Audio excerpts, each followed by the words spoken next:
Alors j'ai la chance aujourd'hui, j'ai pas eu l'occasion encore de vous parler de la sophrologie.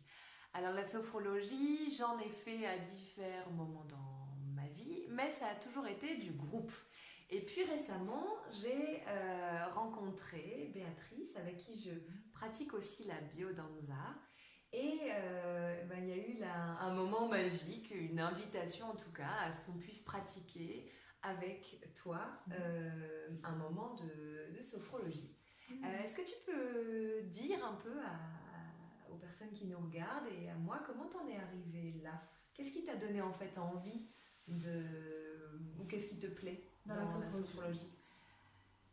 C'est venu après une période de ma vie difficile où je me suis beaucoup cherchée et j'avais vraiment à cœur de vouloir accompagner les autres, mais sans les prendre en charge. Et parce que je sentais que ça allait être quelque chose de trop lourd. Okay. Et donc j'ai cherché, et puis quand j'ai entendu parler de la sophrologie, je me suis dit mais ça c'est un chemin fabuleux pour soi, pour se connaître. Et du reste, il y a une phrase qui m'a toujours beaucoup touchée en sophrologie, c'est devenir un ami pour soi. Et avec tout ce que ça comporte, s'écouter, prendre soin de soi, comme on écoute les autres, comme on peut se rendre disponible pour les autres et pouvoir se le donner pour soi. Et ça a vraiment été un chouette chemin. Ah, j'entends, ça vibre en moi et je suis sûre que ça vibre pour vous parce que ça, évidemment, ça fait écho, être son meilleur ami, sa meilleure amie. Avec tout ce que je développe autour de se donner de l'amour de soi, évidemment, ça a beaucoup de sens. C'est pour ça que j'avais vraiment envie de partager autour de ça. Comment tu nous résumerais la sophro, enfin, s'il y avait vraiment l'axe principal de la sophrologie ou en quelques mots pour toi, c'est quoi? Pour moi, c'est vraiment le devenir acteur de sa vie. Okay. C'est prendre conscience de soi, de sa relation aux autres et de sa relation au monde. Et d'aller... c'est ça, se centrer sur soi pour prendre les décisions qui nous appartiennent. D'accord. Et être pleinement présent dans sa vie. D'accord. Et alors concrètement, ça se matérialise comment dans une séance comme ça? Donc tu animes du groupe. Ça se matérialise comment? Qu'est-ce que tu nous fais faire? Comment tu nous guides? Alors dans la sophrologie, il y a différents aspects. Le premier, c'est d'aller travailler avec le corps. Okay. Et moi, c'est vraiment l'aspect sur lequel je m'attache. Et donc, dans les séances, en fait, j'amène les personnes à faire ce qu'on appelle des activations qui permettent d'éveiller les sensations. Et c'est vraiment se rapprocher de soi en sentant les sensations dans le corps, parce que c'est les sensations, c'est ce qui nous permet de nous sentir vivants. Et bien souvent, on est coupé de ça, et encore plus quand on vit des moments difficiles, souvent c'est la tête, tout est là, et puis on est un peu coupé de notre corps. Donc j'entends une reconnexion. C'est se reconnecter au corps et s'apercevoir qu'on est entre notre esprit justement et notre corps, c'est une globalité.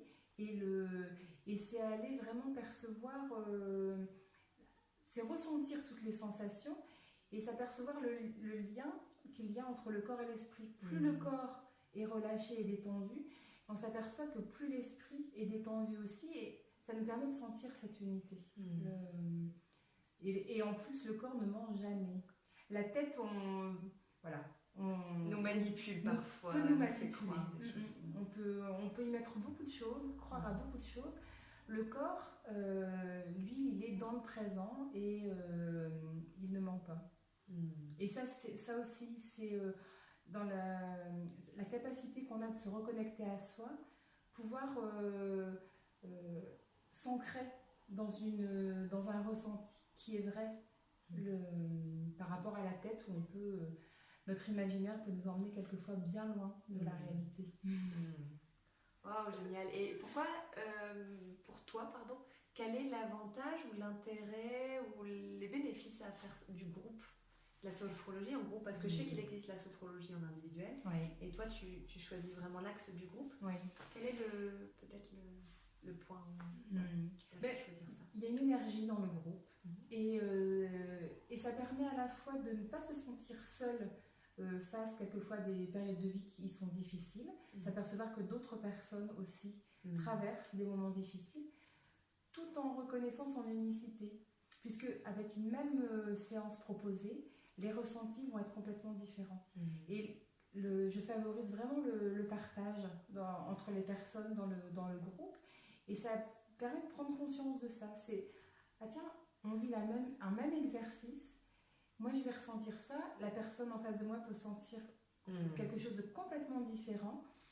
Et en même temps, on est tous confrontés dans la vie à des moments où on a besoin de se reconnecter à soi, ou des moments où on se sent bousculé. Et le fait de le partager en groupe,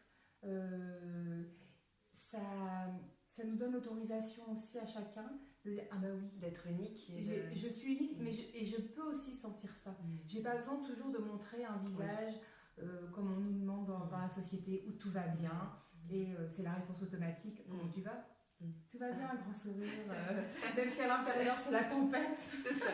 Et d'ailleurs, je me souviens très bien de cette séance. Donc, on était environ 25, en tout cas déjà un bon groupe. Ouais. Et effectivement, je revois encore ce tour où chacun a posé un mot. Et moi, je sais que cette séance a été pour moi, en tout cas l'état dans lequel j'étais, c'était aussi accepter et accueillir que c'était très agité. Et que voilà, là où à d'autres moments je peux rentrer très facilement dans des exercices, et bien là, c'était moins facile.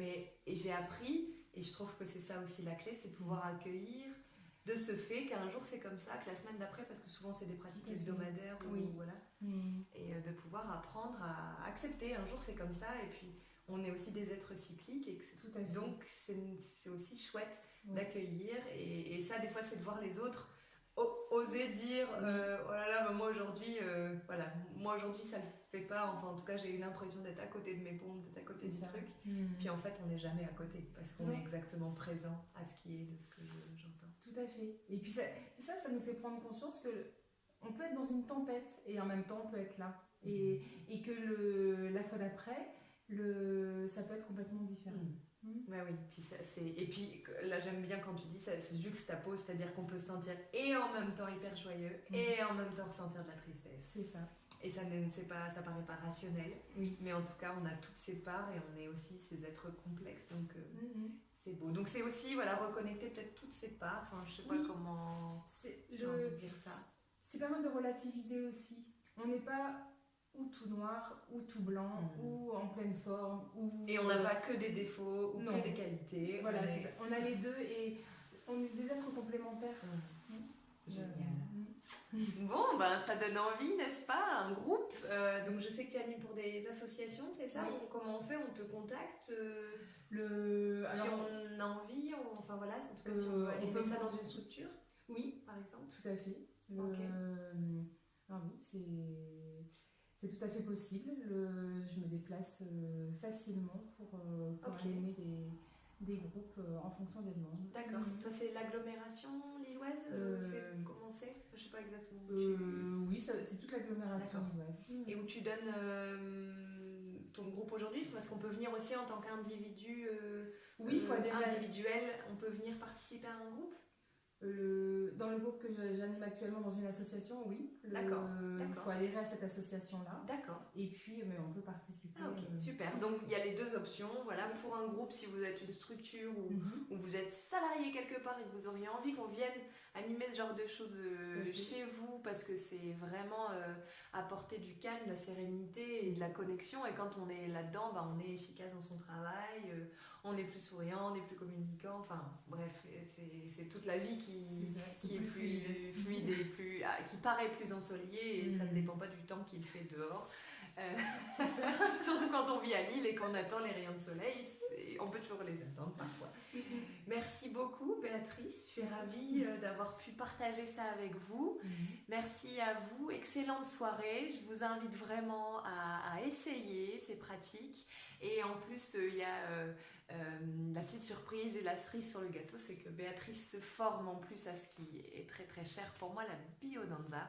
Et donc bientôt on la retrouvera peut-être en interview en tant que facilitatrice, et en tout cas j'aurai plaisir à partager autour de son premier groupe quand il sera mis en place. Donc voilà, à bientôt Béatrice, je t'embrasse. Merci. Ciao ciao.